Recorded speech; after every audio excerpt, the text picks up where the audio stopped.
Good afternoon. Happy Thursday. Over the past 4 days, there have been protests against MONUSCO in Eastern Democratic Republic of the Congo. A number of these protests have turned violent, resulting in the unacceptable and tragic deaths of UN peacekeepers and UN police officers and Congolese protesters. The United States offers our condolences and deepest sympathies to the families, the friends, and colleagues of those killed, as well as to MONUSCO and to the United Nations. MONUSCO plays a critical role in fostering peace and security, protecting civilians, and facilitating delivery of humanitarian assistance. We call on the national and local authorities in the DRC to ensure the protection of MONUSCO sites and personnel, and for protesters to express their sentiments peacefully. We appreciate the government of the DRC's commitment to investigating these events and holding accountable those responsible. The United States underscores that attacks against UN personnel and facilities are contrary to international law. Freedom of expression, including peaceful protest, must be allowed, but not violence.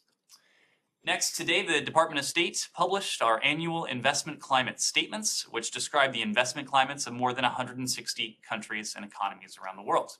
The investment climate statements help U.S. companies make informed business decisions. They also serve as a reference for foreign governments seeking to mobilize high-quality, sustainable investments as they drive continued economic recovery from the pandemic.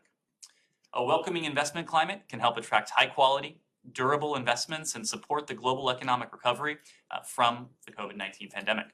The reports highlight those areas in which countries have improved local investment conditions, as well as remaining barriers that may hinder opportunities for U.S. businesses. Successful global economic recovery from the pandemic must be grounded in sustainable, equitable, and inclusive growth.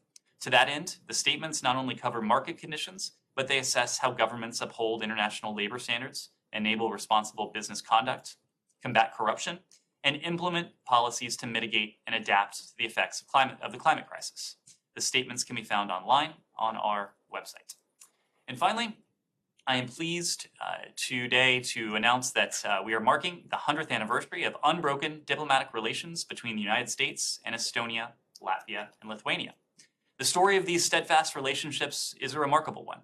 Our relationships have withstood the brutal and illegal Nazi and Soviet occupations of the Baltic states until Estonia, Latvia, and Lithuania courageously reclaimed their independence, rebuilt their nations, and became active and committed members of the UN, NATO, and the EU. Today we stand together as close friends, strategic partners, and strong allies, deeply committed to defending our democratic institutions, our human rights, and our freedoms. The United States is proud to join with Estonia, Latvia, and Lithuania as we work together to support the democratic aspirations of their European neighbors and others around the world, and stand with the Baltic nations in support for Ukraine amid Russia's brutal invasion. Whether our countries are protecting the rule of law, sharing lessons of e-governance, or standing up for fundamental freedoms, the United States is more committed than ever to stand with you as our democracies rise to the challenge of this moment. And here's to the next 100 years. With that, Matt. Okay, thank you. Happy day after the deployment. Yes, thank you. I'm not sure if there's a word for that. Kind of Boxing Day.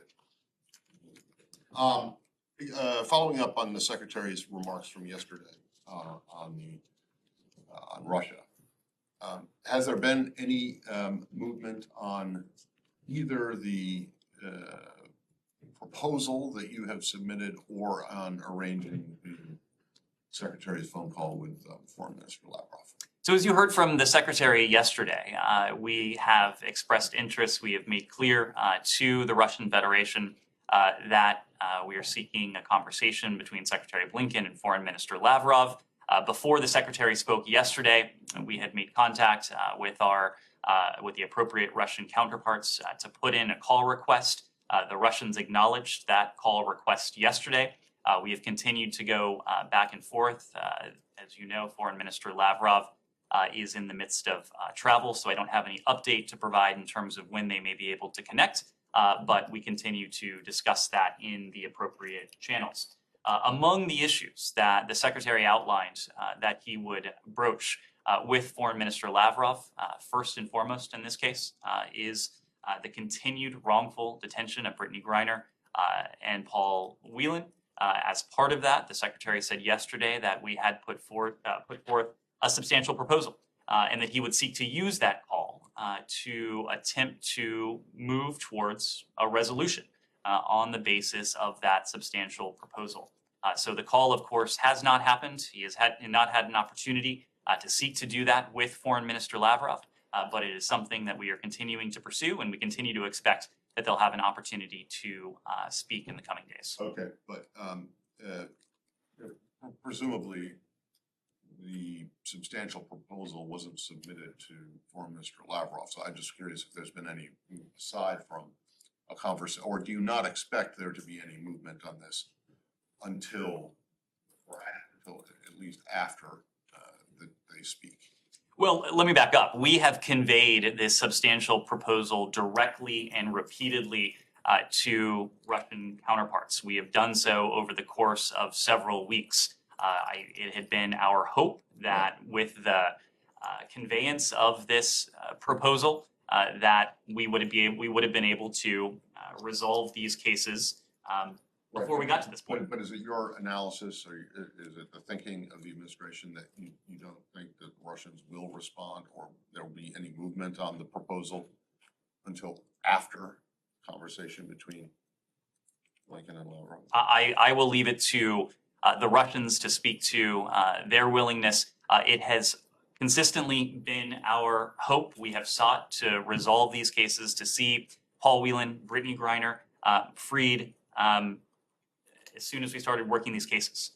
So the fact is that we are now escalating this to the level of the Secretary in the hopes of moving this to resolution. But again, this substantial proposal has been on the table for weeks now. There is no reason to delay this. Every single day that Paul Whelan and Brittany Griner remain behind bars, it is injustice compounded on itself. Our goal is to see these cases resolved just as soon as we can. Last one for me. And you said that you even though you haven't heard back about the call, that you still expect it to happen in quote unquote the coming days. So does that mean that you still think it will happen before the weekend or before next week? I couldn't say. We're continuing to discuss logistics. I don't have anything specific to offer at this point. Jamie? Thank you. On China, Can we stay on the same topic before? Sure, we'll stay on the same topic for sure. Is there any scenario at this point that this call might not happen? Because the secretary was very diplomatic yesterday. He said he expects to speak with President Lavrov. Well, we do expect to speak with Foreign Minister Lavrov. We put in a call request yesterday before you heard from the Secretary. It remains our expectation that the two will have an opportunity to speak. But again, I don't have any updates to add at this point in terms of specific timing. Thank you very much. And one more question on this one. Is there any concern that given Russia's previous behavior, the way they behave after they achieve what they want to see, that this potential call might embolden Russian actions in Ukraine, even though the Secretary made it clear that it's not about Ukraine in particular? Well, that's part of the reason why you heard directly from the Secretary yesterday. The Secretary felt it important to be very clear about what a call with Foreign Minister Lavrov would entail, and just as importantly, in some respects, what it wouldn't entail. And so you heard directly from the Secretary that first and foremost, he wanted to convey clearly and directly, personally to Foreign Minister Lavrov, the priority we attach and have always attached to the prompt return of Brittany Griner and Paul Whelan, both of whom were held unjustly in Russia. Two, he wanted to reiterate what Foreign Minister Lavrov has heard from much of the world regarding the message about food security and more accurately, food insecurity that has been exacerbated by Russia's brutal aggression against Ukraine. The Secretary intends to underscore the message that we have conveyed previously, that other countries have as well, that we welcome this deal, but a deal in principle is distinct from a deal in practice. And we want to see this deal fully implemented. And an important part of that is seeing to it that Russia upholds the commitments it has made with Turkey, with the UN, and in this case, with Ukraine. And then third, the Secretary wanted to convey a very stark message on our continued concerns that Russia may seek to annex by force parts of sovereign Ukrainian territory. We have heard very concerning statements, including in some cases from Foreign Minister Lavrov himself.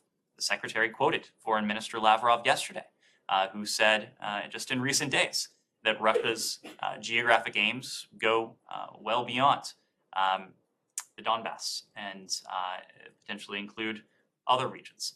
We thought it prudent that Foreign Minister Lavrov hear directly from Secretary Blinken the message that annexation by force would be a stark violation of the UN Charter, of international law, and that it would carry with it profound costs and consequences from much of the world.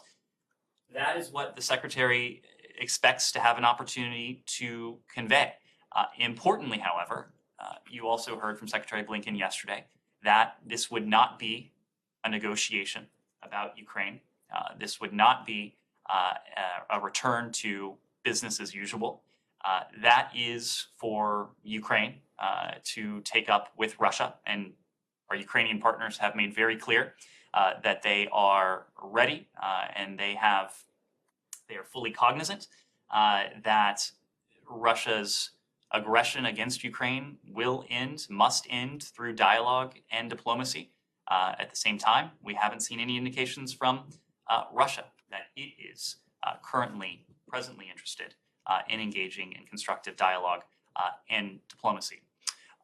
So we'll continue to support Ukraine until Russia is ready to engage with them diplomatically, constructively through dialogue.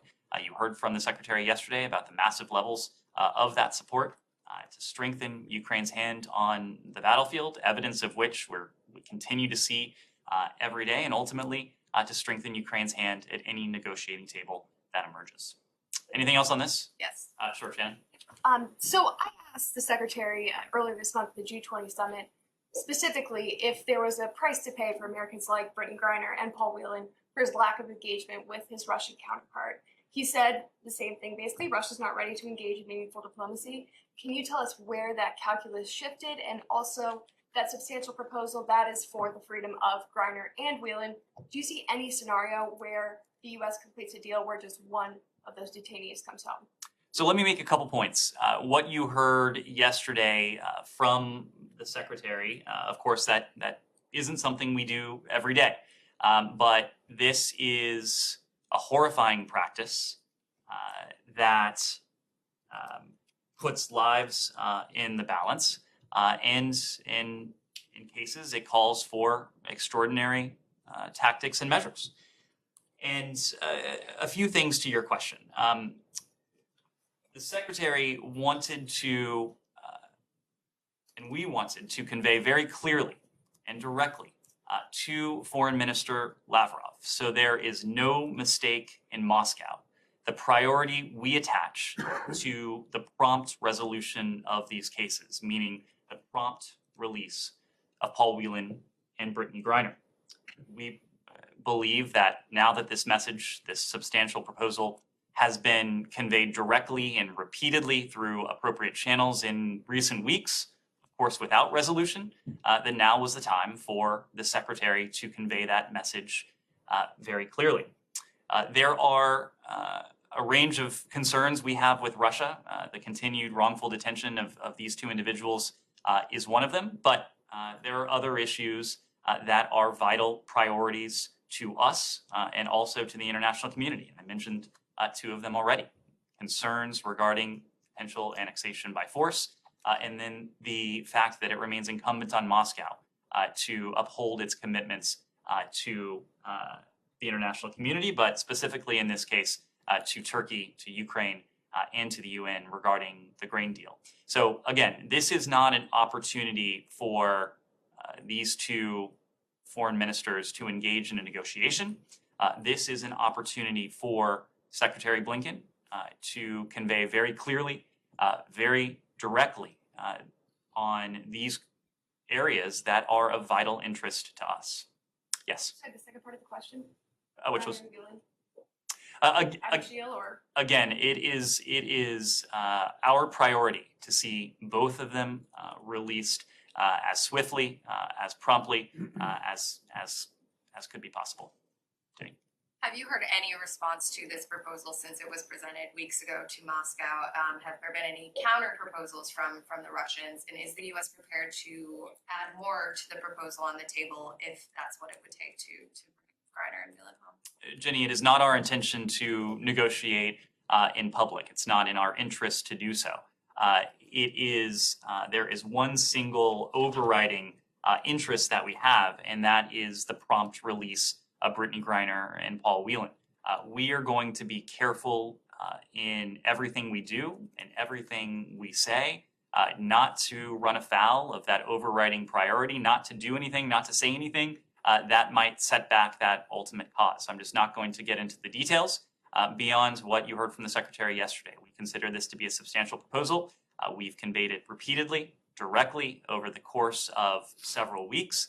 The fact that now several weeks later, we are where we are, I think you can read into that as being a reflection of the fact that this has not moved to the extent we would like.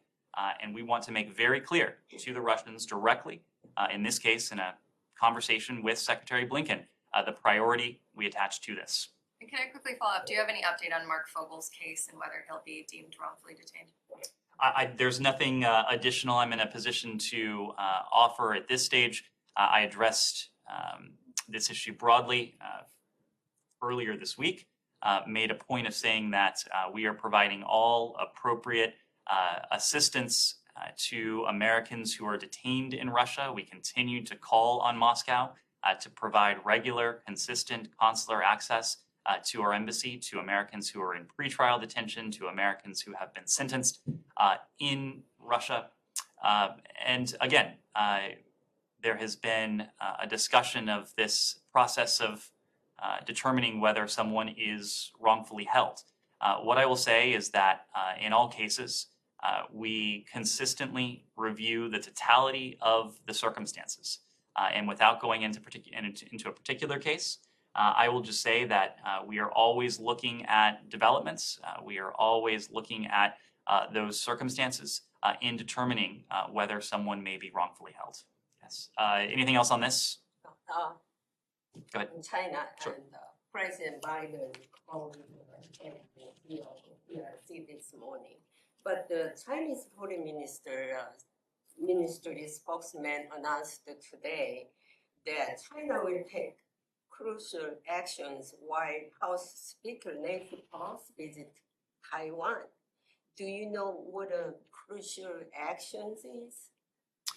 When it comes to President Biden's conversation today with President Xi, the White House issued a readout just a few moments ago. I expect you or your colleagues will have an opportunity to hear more about that call from my colleagues at the White House, so I will refrain from commenting on that. Again, we have all heard the statements from the Ministry of Foreign Affairs. I suspect they too have heard our statements. It is not for us to speak to any potential travel of any member of Congress, and that includes the Speaker of the House in this case. I understand that her office has not announced or confirmed any travel. What it is for us to do, on the other hand, is to provide members of Congress, including, of course, the Speaker of the House, with relevant information and context for any potential travel.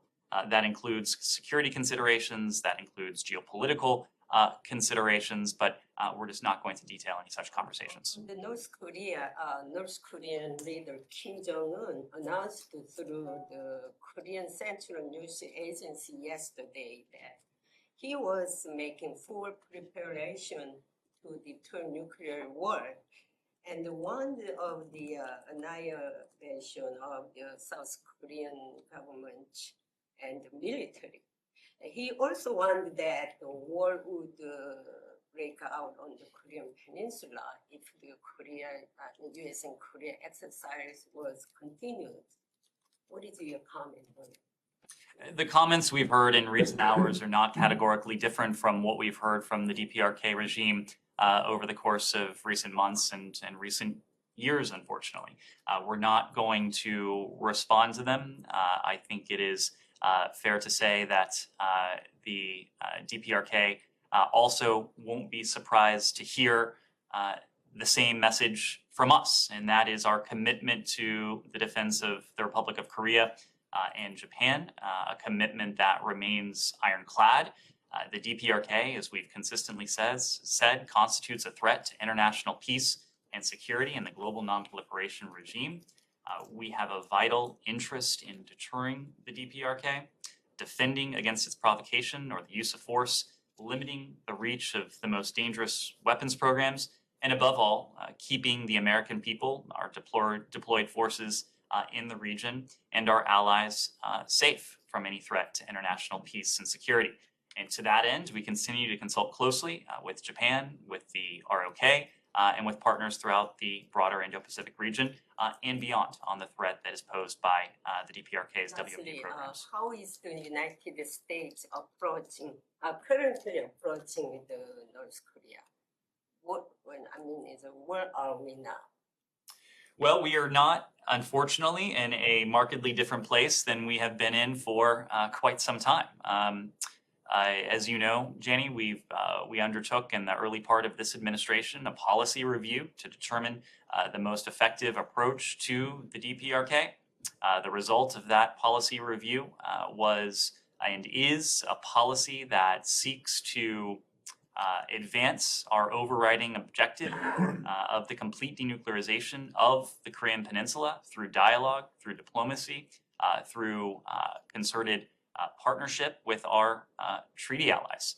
We have been able to pursue a core element of that, the deepening our partnership with our treaty allies, in this case Japan and the ROK, both on a bilateral basis as well as on a trilateral basis. The President, Secretary Blinken, Deputy Secretary Sherman, our special envoy for the DPRK, Sung Kim, all of them have been in a position to convene our Japanese and South Korean counterparts in a trilateral format to discuss the broad threat to international peace and security that the DPRK poses. At the same time, in virtually all of these engagements and consistently from here and elsewhere, we've made the point that we harbor no hostile intent towards the DPRK, and in fact, we seek to engage in the dialogue, in the diplomacy that we feel could be most effective towards advancing the goal we share with our treaty allies and with other partners in the region and around the world to promote that shared goal of the complete denuclearization of the Korean Peninsula. Now, of course, we have not heard a substantive response or certainly any indication that the DPRK at present is seeking to take us up on that offer. But in the interim, we'll continue to coordinate closely with our treaty allies and we'll continue to impose costs and consequences should provocations continue to emanate from the DPRK. Thank you. Yes. Can you talk about the Chinese Americans who are believed to be wrongfully detained by the Chinese government or who are under exit bans? Was that addressed during President Biden's call with the Chinese President Xi Jinping? And is there any progress to bring them home? Thank you. What I would say, Nike, is that in all relevant conversations with countries around the world, we raise cases of Americans who are wrongfully or arbitrarily detained, or Americans who are otherwise unable to leave a particular country on their own free will. That is no exception in the case of the PRC, but it's just not something that I'm going to be in a position to detail from here. Is there a substantial proposal to the Chinese similar to the one to the Russians? What I would say is that countries around the world where this is applicable know the priority we attach to seeing to it that Americans who are arbitrarily detained or wrongfully held behind bars or otherwise prevented from leaving the country in cases of a coercive exit ban, for example, they know the priority we attach to that. They know that we are going to continue to seek to resolve these cases on a bilateral basis. I recognize the White House will be briefing on the Biden-Xi call, but just to go back to that for a second, your counterparts in the Chinese Foreign Ministry have already issued a readout on the call, and they kind of pointedly failed to use the word constructive to describe the talks, which they have used on previous occasions. I'm just wondering, previous occasions for the Biden and Xi conversations. I'm just wondering, does the State Department believe that this call was constructive in terms of a high-level engagement between the U.S. and China? And I'm just wondering if I can get your assessment of the current trajectory of U.S.-China ties. I will say just one thing. Secretary Blinken was in attendance. He was at the White House for this call. But again, I'm going to let my White House counterparts characterize this call. What I can say from our part here at the State Department, of course, Secretary Blinken just a couple of weeks ago had an opportunity to engage Director, State Counselor, and Foreign Minister Wang in Bali. We found that engagement to be constructive and to be useful on key fronts, but perhaps no front is more important than the fact of that engagement. Keeping open the lines of communication, ensuring that we are doing everything we can to ensure that the competition that defines the relationship between the United States and China, the most consequential bilateral relationship we have, does not veer from competition into conflict. So again, I'll defer to my White House colleagues, but that has been our experience, including with the most recent engagement that Secretary Blinken had with Foreign Minister Wang. Sean. Could I ask you two things in Europe, unrelated? In Greece, the top court, I believe it was yesterday, ruled effectively in favor of Iran, which has complained about the seizure of a Russian-operated oil tanker with its oil on there. Does the United States have any comment on this? And where does it go from here? Well, this case went through the Greek judicial process. We're respectful of that, but we don't have comments beyond that. You don't regret that it didn't go what's perceived as the United States' way? It went through the Greek judicial system. Okay. Something completely different. Hungary, Prime Minister Orban has drawn some attention and criticism and some comments talking about how Europeans do not, I think his words was, mix races with people of other of non-European ancestry. Does the United States want to weigh in on this? Well, individuals from this building have commented. Deborah Lipstadt, our special envoy, commented on this. She called these comments, she said she was deeply alarmed by this rhetoric. She made the point that rhetoric of this nature is inexcusable.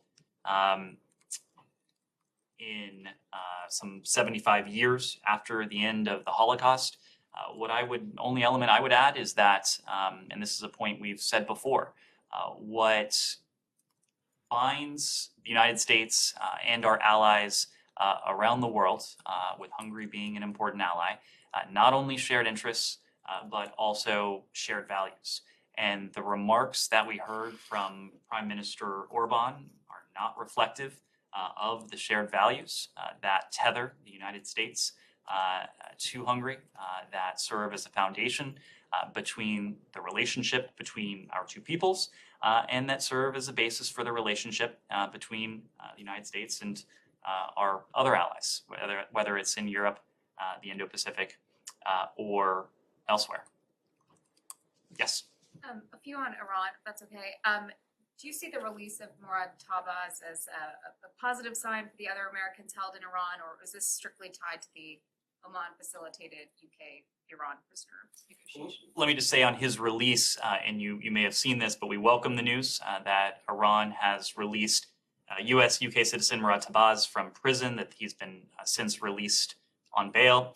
We're grateful to Oman, we're grateful to the UK for continuing to press Iran to fulfill this commitment.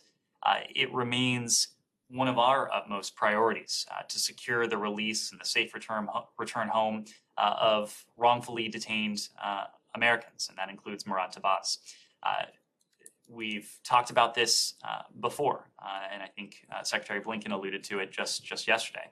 But the fact is that Iran is unjustly detaining innocent Americans and others and should release them immediately. Iran should also account for the fate of Bob Levinson. This is an issue that Secretary Blinken, that Special Envoy Malley, that our Special Presidential Envoy for Hostage Affairs, Roger Carstens, they regularly speak to the families of these wrongful detainees. They keep them apprised of our efforts to bring them home, of the priority we attach to this. I'm not going to speculate on what the furlough of Murad Tabaz may signal beyond reiterating that the release of the Americans who are wrongfully detained in Iran is of utmost priority for us. And then on Borrell's proposal, you said earlier this week that the U.S. would be swift with its review. Has the U.S. shared its response with the EU yet? We've been in touch with our European allies. We continue to remain in close contact with our P5+1 partners in this regard, including, of course, our European allies in this. We are reviewing the draft understanding. We plan to do so swiftly. We'll share any reactions we have with the EU directly. Yes. On the Ukraine grain deal, are there any new estimates for when ships can start exporting grain out of the ports? For that, I would need to refer you to the UN and the other parties responsible for this agreement. Our position continues to be that ships, in the first instance, never should have stopped. The effective blockade that Moscow has instituted against Ukraine never should have been put in place in the first case. But now that this deal has been reached, it needs to be swiftly implemented. And again, a deal on paper is different from a deal in practice. And it is incumbent upon Moscow to do everything it can, not only to the letter of the agreement, but also consistent with the spirit of the agreement, to see to it that ships are able to leave, shippers have the confidence to be able to do so, and the millions of tons of grain that has been ready to go for weeks, in some cases for months, can start to leave from Ukraine's Black Sea ports. But it's not for us to provide updates as to when that might happen, but we are going to continue to do everything we can to facilitate the swift implementation of this deal, but ultimately the responsibility for its successful implementation rests with Russia.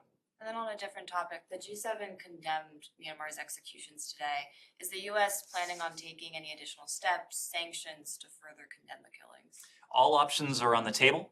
We have consistently said that as long as the junta continues to stand in the way of a return to Burma's path to democracy, we will continue to impose costs and consequences on the junta. We are, again, looking at all potential options to do so. We're considering and discussing some of those options with partners in the region and beyond. We are also cognizant of the humanitarian concerns and the humanitarian imperatives facing the people of Burma. So, of course, we're going to calibrate our response consistent with what is in the best humanitarian interests of the Burmese people. But as long as the junta continues its repression, as long as its senseless violence continues against the people of Burma, as long as it continues to stand in the way of a return to Burma's democratic path, we'll continue to increase the costs. Yes. Thank you so much. It's John Zavali from Airway News Pakistan. A couple of weeks ago, there were few media reports in Pakistan claimed that close associate of Prime Minister Khan, former Prime Minister Khan, met with Assistant Secretary of State Donald Lu here in State Department and conveyed the message like to forget the past and move forward. Is it any kind of meeting held here? Again, if there was any such meeting, I just not in a position to speak to it. We remain engaged with a range of stakeholders in Pakistan, with those currently in government and a broad array of others. But I'm just not in a position to speak to any such meeting. Prime Minister Khan is leading a campaign in Pakistan, and the slogan of his campaign is like, he will not be a slave of America. But with the current political wave in Pakistan supporting Khan, is US thinking open a window to talk to him?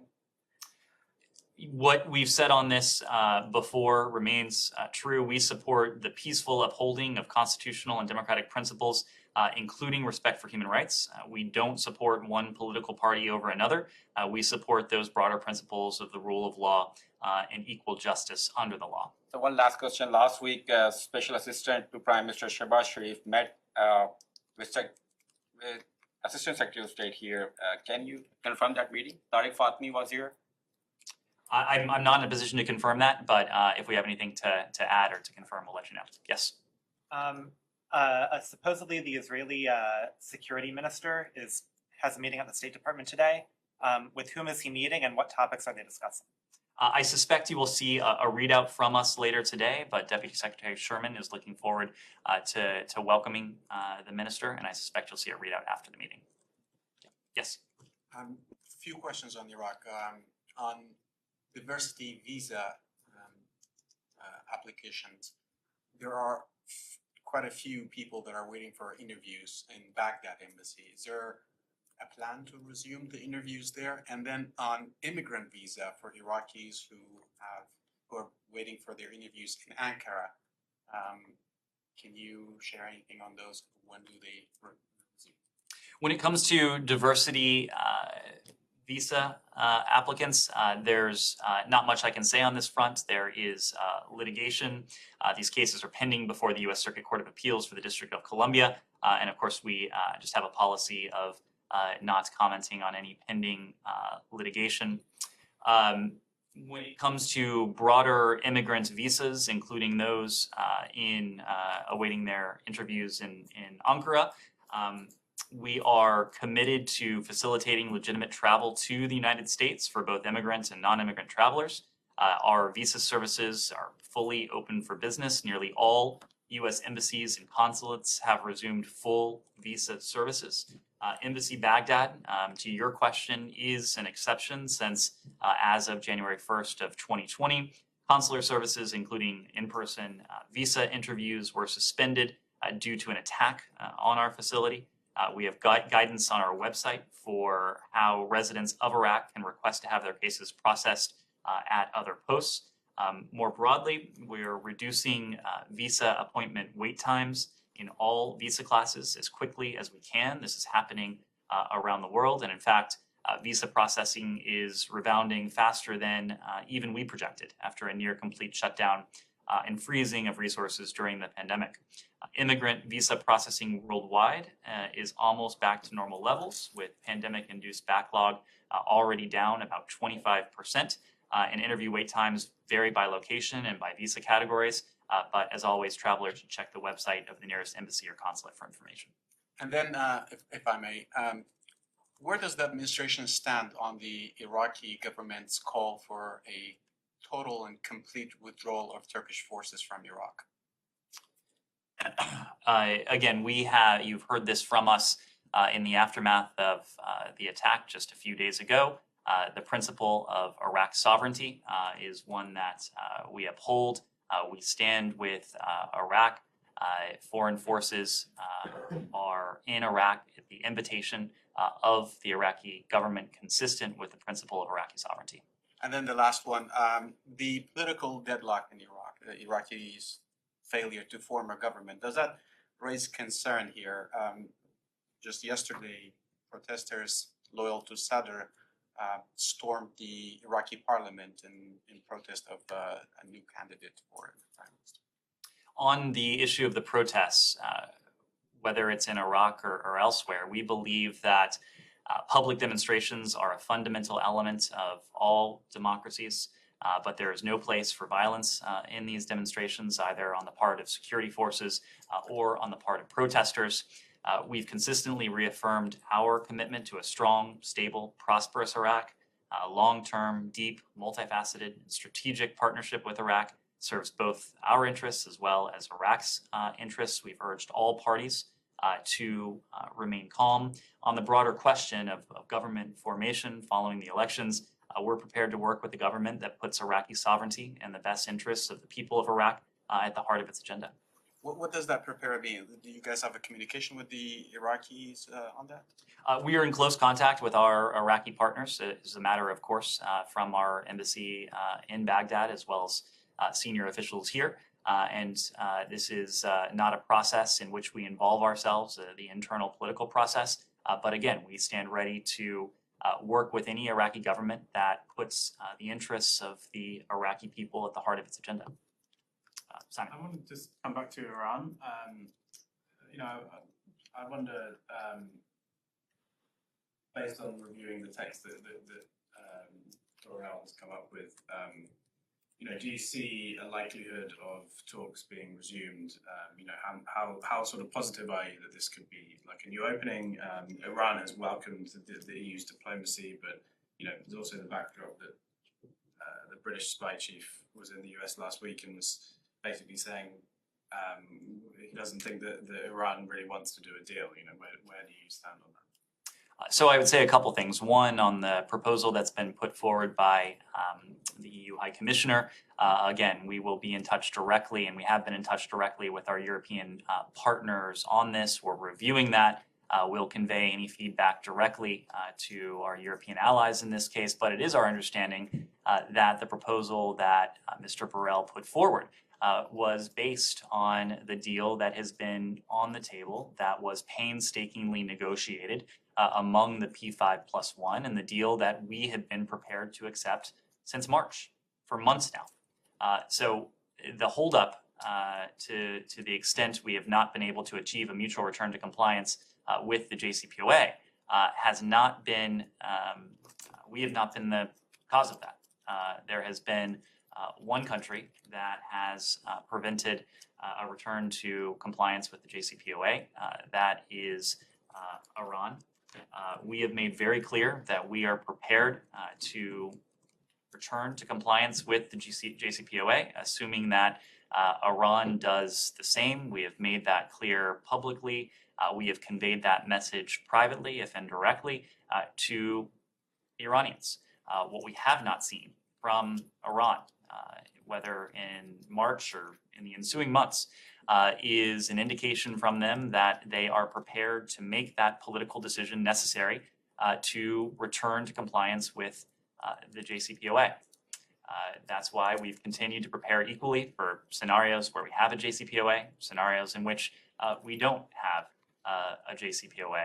The deal remains on the table. We've heard from the High Representative of the proposal that he's put forward. We'll engage privately with our European allies, but again, we have been willing to accept the deal that has been on the table for some time now, and Iran has not. Given that lack of movement, where does that leave the hopes for the other Americans detained in Iran? Given that there's been so long without Iran seemingly moving on these negotiations, then where does that leave it in terms of trying to get those Americans home? Well, all throughout this, Simon, we've been very careful not to tie the fates to these wrongfully detained Americans to a potential mutual return to compliance with the JCPOA. We've been under no illusions that a return to the JCPOA would necessarily be in the offing. We knew this would be a tough set of negotiations, and we were careful not to tie the fates of these wrongfully detained citizens to what to our minds always has been an uncertain proposition. And I think the Iranian intransigence, the lack of constructive Iranian engagement has only underlined for us the uncertainty of this proposition. So even as we have discussed via our European allies and other P5+1 parties, the modalities of a potential return to compliance with the JCPOA, we've worked on a separate track to seek to secure the release of these Americans. And just another sort of separate issue, just quickly. Since the Secretary met with the family of Shireen Abu Akleh the other day, is there any update on whether you would support the U.S. its own investigation? How long are you gonna wait for this accountability that you've been talking about? And just I think today some members of Congress are suggesting that they can ask for the State Department to provide a report on the case? You know, is that something that the state is willing to do? So I'll start with that last point. Of course, we'll continue to communicate with Congress on this important matter. After all, this was the death of an American citizen whose fearless journalism had been a source not only of information, but also inspiration for so many around the world. And so we'll continue to communicate closely and privately with members of Congress on this case. But in terms of a report, you may recall, I'm sure you do, that on July 4th, earlier this month, the State Department published a statement that summarized the findings of the U.S. Security Coordinator. That work on the part of the U.S. Security Coordinator was itself a summation of the investigations that Palestinians and Israelis at that time had undertaken. Our focus has been on bridging those investigations. We continue to believe that by bridging those investigations, as we've been able to do, at least to some extent, that it will most effectively allow this process to culminate in accountability. And that's what's important to us, that this culminates in accountability. When the Secretary met with the family of Shireen Abu Akleh earlier this week, not only did he express his heartfelt condolences to the family, but he made very clear the priority we attach to seeing accountability for her death.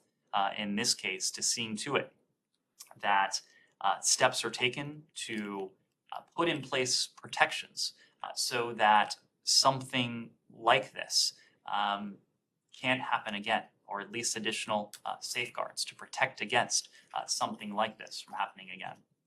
Can we stay in Israel? Israel will allow Palestinians in the West Bank to travel abroad through the Ramon, and the PA is not excited at all about this idea and demanding that Israel allow the Palestinians to build a new airport in the West Bank. What is the U.S. view in this regard? Well, without speaking to this specifically, we would welcome all efforts that enable Israelis and Palestinians to enjoy equal measures of freedom, prosperity, and democracy. That includes all measures to facilitate increased freedom of travel for the Palestinian people. And on another topic on Israel too, Axios has reported that Israeli officials held a call with Senior Advisor Goldstein and White House Middle East Coordinator Brett McCurk on Tuesday, and provided their updated position towards the maritime dispute with Lebanon. Per the report, the Israeli officials see a moment of opportunity to solve the dispute. What's your assessment in this regard?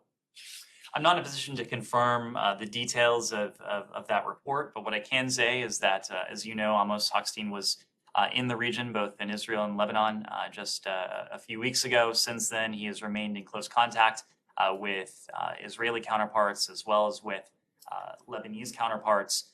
We have been able to help facilitate some progress, and that continued engagement with both parties is part of an effort to see to it that that momentum continues. And I suspect that he will remain in close touch with both governments going forward. And my last question on Lebanon, Reuters has reported that a U.S. sanctioned ship owned by the Syrian government has docked in Lebanon's Tripoli carrying grain stolen from Ukraine. Do you have any comment? I'm not in a position to comment on any particular ship or this report specifically. I saw it just shortly before I came out here, but what I can say is that we have been in a position to confirm the fact that the Russians have pilfered grain belonging to Ukraine. Tons of Ukrainian grain has made its way to the international market that has on Russian ships, grain that belongs to the people of Ukraine. So we have sought to shine a spotlight on this, to shine a spotlight on it as one of the practices that is preventing the free flow of grain to the global marketplace to a marketplace that would enable that grain to reach the people who need it most. It is part and parcel of the broader set of Russian actions that have exacerbated the challenge of food insecurity that has led to such devastating consequences throughout the world, from sub-Saharan Africa to Latin America to parts of the Indo-Pacific as well. Final question, Alex? Oh, wait, I got one more. Okay. Back to the investment climate statements. Whoever got involved into this, thank you, because it's a very complete report. I just read reports on Azerbaijan, Armenia, and Georgia. I'm just wondering how much do they reflect the latest situation given the implications of Russian aggression in the region? And my second question, is there any reason why I cannot find Ukraine report? And there is no Russia report either, which is totally fair given the sanctions put on Ukraine. So you're right that among the 160 or so economies included in these reports, Ukraine and Russia are not featured. We weren't in a position to collect the appropriate data for Ukraine, and of course Russia's invasion of Ukraine has led to dramatic shifts in the marketplace conditions in Russia.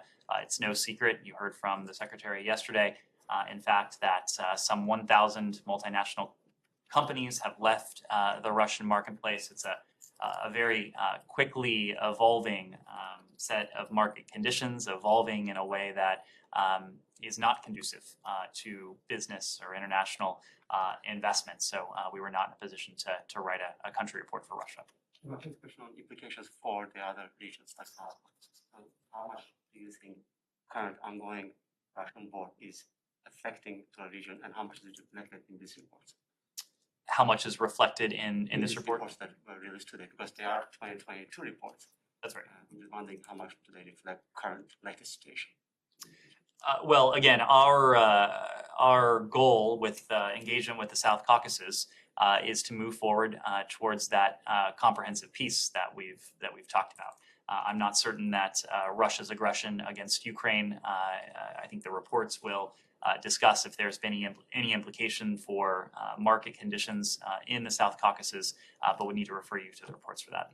Matt? Sorry, that question was about, I'm sorry, I was dealing with something else, but that question was about the investment climate Yes, reports? Okay, well, in fact, Russia and Ukraine are in the investment climate reports. They are listed. I haven't gone and read them in detail, but there are a number of countries that are left out. The state sponsors of terrorism, for example, are not included. North Korea, Syria, Iran, Cuba. But of those four countries, the administration has actually moved to try to open up at least limited investment in Cuba. So why aren't they included? And I realize that you might not be the best, the most authoritative person to speak about this. It might be commerce, but why wouldn't they? Also, Venezuela is not included. Neither is East Timor. Are they just? They're not even worth. You know. And the other question I have about this is that why are there two sections for China? One for China and one for Hong Kong. It's my understanding that this administration, like the previous administration, essentially said that there's no difference anymore. So I have to correct you. There is no report for Ukraine this year. There may be a placeholder for it, but there is no report for Ukraine this year. Okay, I'm looking at it Neither right for now. Russia. And there's no report for Russia either. I'm looking at it right now. You may be looking at last year's or previous years, but Ukraine Country Commercial Guide on the International Trade Administration Commerce website. You may be looking at something else, but there is no. This is the link that was in the release. Your colleagues in the room have also pulled it up. So, but I can tell you there is no Ukraine country report or Russia country report this year. Regardless, in countries and economies where the situation on the ground makes gathering this information particularly difficult, we don't publish these reports. Consistent with that, there is no Ukraine report this year. Fully suspect when it comes to Ukraine that we will see reflected the brutal implications of Russia's aggression in future reports. When it comes to specific countries, again, when conditions aren't amenable to gathering this data, or in some cases giving unique circumstances, inclusion on the SST may be one such consideration. Reports aren't compiled annually. Thank you very much.